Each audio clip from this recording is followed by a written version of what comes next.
Selamat berjumpa kembali para sahabat Sapaan Gembala GKI. Salam sejahtera bagi kita semua. Saya Pendeta Benaya Agus Dwi Hartanta dari GKI Wongso Dirjan Yogyakarta akan mengajak dan menyapa saudara dalam renungan saat ini. Sebelum kita bersama-sama membaca firman Tuhan dan merenungkannya, mari kita bersatu dalam doa. Terima kasih Tuhan, jikalau saat ini kami boleh bersama-sama datang kepadamu. Kami hendak merenungkan firman-Mu yang akan menuntun perjalanan kami hari ini. Dan biarlah dengan firman itu, kami boleh mengisi kehidupan kami seperti yang Tuhan kehendaki lewat tuntunan firman-Mu itu. Mampukan kami dalam setiap perjalanan kami meninggalkan jejak-jejak yang indah sebagai warisan iman dalam hidup kami. Kami percaya kami dimampukan jikalau Roh Kudus menolong kami. Karena itu kami memohon Roh Kudus-Mu menerangi hati dan pikiran kami.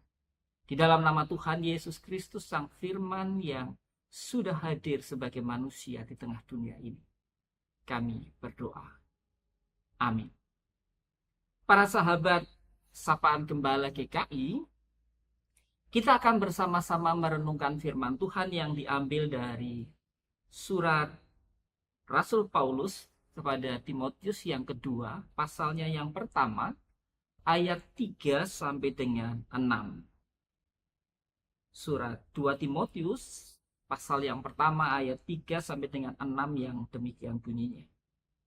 Aku mengucap syukur kepada Allah yang kulayani dengan hati nurani yang murni, seperti yang dilakukan nenek moyangku. Aku selalu mengingat engkau dalam permohonanku, baik siang maupun malam. Apabila aku terkenang akan air matamu, aku ingin melihat engkau supaya penuhlah sukacitaku. Sebab aku teringat akan imanmu yang tulus ikhlas. Iman yang pertama-tama hidup di dalam nenekmu Lois dan di dalam ibumu Eunike, dan aku yakin hidup juga di dalam dirimu. Karena itulah kuperingatkan engkau untuk mengubarkan karunia Allah yang ada padamu melalui penumpangan tanganku atasmu. Ya, Bapak, Ibu, dan saudara-saudari yang dikasihi Tuhan, sahabat Sapaan Gembala GKI. Ketika saya mempersiapkan renungan ini, saya baru saja memimpin sebuah piston syukur ulang tahun seorang anggota jemaat. Saya cukup mengenal latar belakangnya. Karena itu renungan saya terkait dengan ajakan untuk berhenti sejenak dan memaknai perjalanan hidup yang telah ditempuh oleh orang tersebut sampai saat itu. Saya memintanya untuk menceritakan kembali pergumulan hidupnya dan memaknai semua perjalanan yang telah ditempuhnya. Saya melihat semua orang begitu tercekam mendengarkan kisah hidupnya. Karena perjuangannya bersama suami dan ketujuh anaknya yang harus meninggalkan semua yang dimilikinya akibat kerusuhan di Poso. Tak ada harta yang sempat dibawa, kecuali apa yang melekat di badan saat lari meninggalkan rumah yang dijarah dan dibakar oleh massa. Mereka harus lari ke kampung-kampung pedalaman untuk bertahan hidup. Ia harus bekerja seadanya, apapun itu, sementara suaminya mengalami depresi yang berat karena peristiwa itu. Keenam anaknya yang bersamanya harus berjuang mengikuti ibunya dengan berjualan jajanan dari kampung ke kampung ataupun bekerja seadanya. Sementara itu, putrinya, anak kedua, yang sudah bekerja di luar kota, berjuang membantu ibunya. Beberapa tahun setelah peristiwa itu, sang putra sulung Tuhan panggil. Dan setahun kemudian, suaminya pun Tuhan ambil. Ini tentu sebuah hantaman keras dalam hidupnya. Dikatakan kalau bukan karena iman dan pengharapannya yang kuat kepada Tuhan, barangkali ia sudah menyerah dan memilih untuk mengakhiri hidupnya saja. Bagi saya, ini sebuah pengalaman hidup, sekaligus pengalaman iman yang menarik untuk dikenang dan diwariskan kepada siapapun juga, agar hal itu menjadi inspirasi dan pengajaran iman yang berharga. Karena itu, saya merasa perlu untuk mengingat dan menggali legasi atau warisan iman yang seperti ini di dalam jemaat, untuk dibagikan dan dihidupi bersama dalam menghidupi tantangan ke depan, baik dalam kehidupan pribadi, keluarga, berjemaat, maupun bermasyarakat.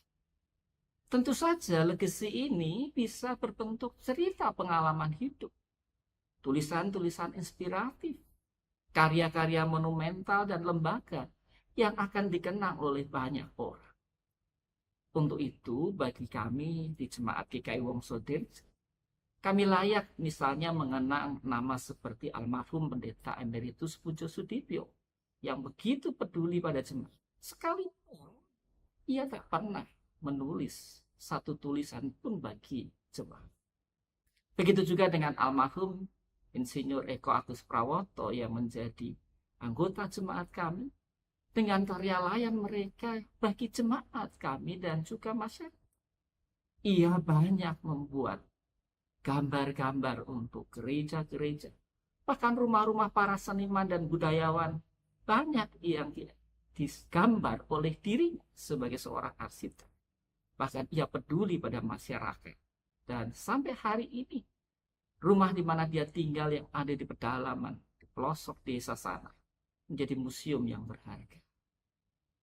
Nah, ketika membaca kembali teks bacaan kita, saya menemukan jejak legasi atau warisan yang diingatkan oleh Rasul Paulus buat anak rohaninya atau anak didiknya yang bernama Timotius.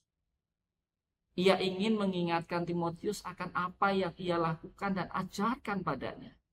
Bahkan sampai surat 2 Timotius ditulis dan dikirim, ia masih terus melakukannya. Baik itu berdoa untuknya maupun mengajari dan mengingatkan atau menasehatinya. Paulus juga menunjukkan sebuah legasi iman yang ditinggalkan oleh nenek dan ibu Timotius kepadanya, yaitu Lois dan Eunike. Mereka telah menunjukkan keteladanan iman yang mestinya menginspirasi Timotius untuk terus setia dan mengobarkan karunia Allah yang telah diterimanya. Oleh karena itu, bagi Paulus, legasi iman senilai dengan tulisan dan karya-karya monumental apapun yang telah ditinggalkan oleh para pendahulu kita. Justru dalam legasi iman yang dimiliki oleh setiap pribadi dalam keluarga maupun juga jemaat dapat menjadi kisah inspiratif dan meneguhkan bagi setiap orang yang mendengarkannya, khususnya untuk terus berjuang di dalam kehidupan ini. Pada akhirnya saya teringat ungkapan penulis surat 1 Petrus ketika ia mengatakan, biarlah kamu juga dipergunakan sebagai batu hidup untuk pembangunan suatu rumah rohani, menjadi imamat kudus untuk mempersembahkan persembahan rohani yang karena Yesus Kristus berkenan kepada Allah. 1 Petrus pasal 2 ayat 5. Ungkapan ini mengingatkan saya akan pengalaman saya mengunjungi situs-situs gereja kuno yang pondasinya memang terdapat tulang-tulang para martir yang telah berjuang dan bertahan dalam iman menghadapi tantangan zamannya. Mereka semua mati dengan mengorbankan hidupnya bagi keyakinan iman dan pembangunan tubuh Kristus. Dan semua itu nyata dalam bentuk bangunan gereja-gereja tersebut.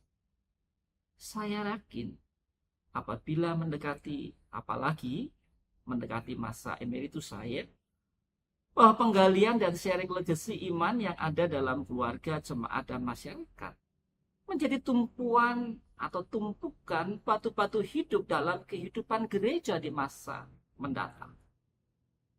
Semoga kita pun dapat meninggalkan legasi tersebut. Paling tidak lewat pengalaman hidup kita sendiri yang kita boleh ceritakan kepada orang lain. Semoga Amin. Mari kita mengakhirinya dengan berdoa. Ketika kami belajar dari pengalaman hidup banyak orang di sekitar kami, bahkan dalam kisah-kisah suci dalam Alkitab, kami sungguh terinspirasi kehidupan mereka yang menjadi legasi atau warisan bagi kehidupan bersama kami. Tolonglah kami agar hidup kami pun menjadi inspirasi bagi orang lain, menjadi warisan atau legasi yang sungguh boleh menjadi teladan hidup yang benar. Jadikan hidup kami bagian dari tumpukan batu-batu hidup bagi gereja di masa depan. Bukan dengan tulang kami, tetapi dalam karya, dalam pembangunan tubuh Kristus yang sesungguhnya. Terima kasih Tuhan.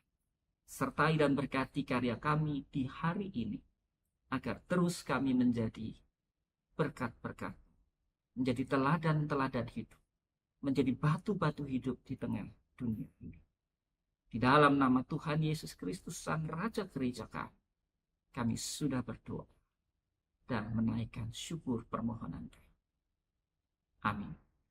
Demikianlah renungan kita dalam sapaan gembala ini.